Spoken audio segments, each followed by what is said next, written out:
Indian ക്രിക്കറ്റിൻ്റെ ചരിത്രമെടുത്താൽ രാജ്യത്തിനായി വർഷങ്ങളോളം മികച്ച പ്രകടനം നടത്തി ടീമിനെ മഹത്തായ വിജയങ്ങളിലേക്ക് നയിച്ച ഒരുപാട് ഇതിഹാസങ്ങളുണ്ട്. എന്നാൽ വിരമിക്കുന്ന സമയത്ത് അവർക്ക് ലഭിക്കേണ്ട ആദരവും യാത്രയയപ്പും ലഭിക്കാതെ പോയവരുടെ പട്ടികയും ചെറുതല്ല. സച്ചിൻ ടെണ്ടുൽക്കറിനെ പോലെ അപൂർവം ചിലർക്ക് BCCIയുടെ ആദരവോടെയുള്ള ഒരു വിടവാങ്ങൽ മത്സരം ലഭിച്ചിട്ടുള്ളൂ. ജീവിതത്തിൻ്റെ നല്ലൊരു ഭാഗം രാജ്യത്തിനായി സമർപ്പിച്ച കളിക്കാർക്ക് അർഹിച്ച യാത്രയയപ്പ് നിഷേധിക്കുന്നത് തീർച്ചയായും നന്ദികേടാണ്. ഈ വിഷയത്തിൽ കുറ്റക്കാർ BCCIയുടെ തലപ്പത്തുള്ളവർ മാത്രമാണ്.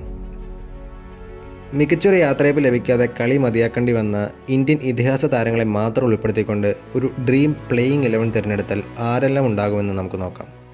ടോപ്പ് ഓർഡർ ബാറ്റിംഗ് നോക്കിയാൽ ഓപ്പണർമാരായിട്ട് വെടിക്കെട്ട് ബാറ്ററായ വീരേന്ദ്ര സേവാഗും ലെഫ്റ്റ് ഹാൻഡ് ഓപ്പണർ ശിഖർ ധവാനും ചേർന്നായിരിക്കും.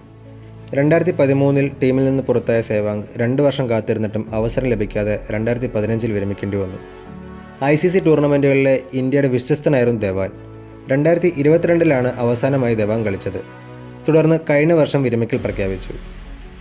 2007-2011 ലോകകപ്പ് ഫൈനലുകളിലെ ഇന്ത്യയുടെ ടോപ്പ് സ്കോററായ മുൻ ഓപ്പണറും ഇപ്പോഴത്തെ ഇന്ത്യൻ ടീം കോച്ചുമായ ഗൗതം ഗംഭീറാണ് 3ാം സ്ഥാനത്ത്.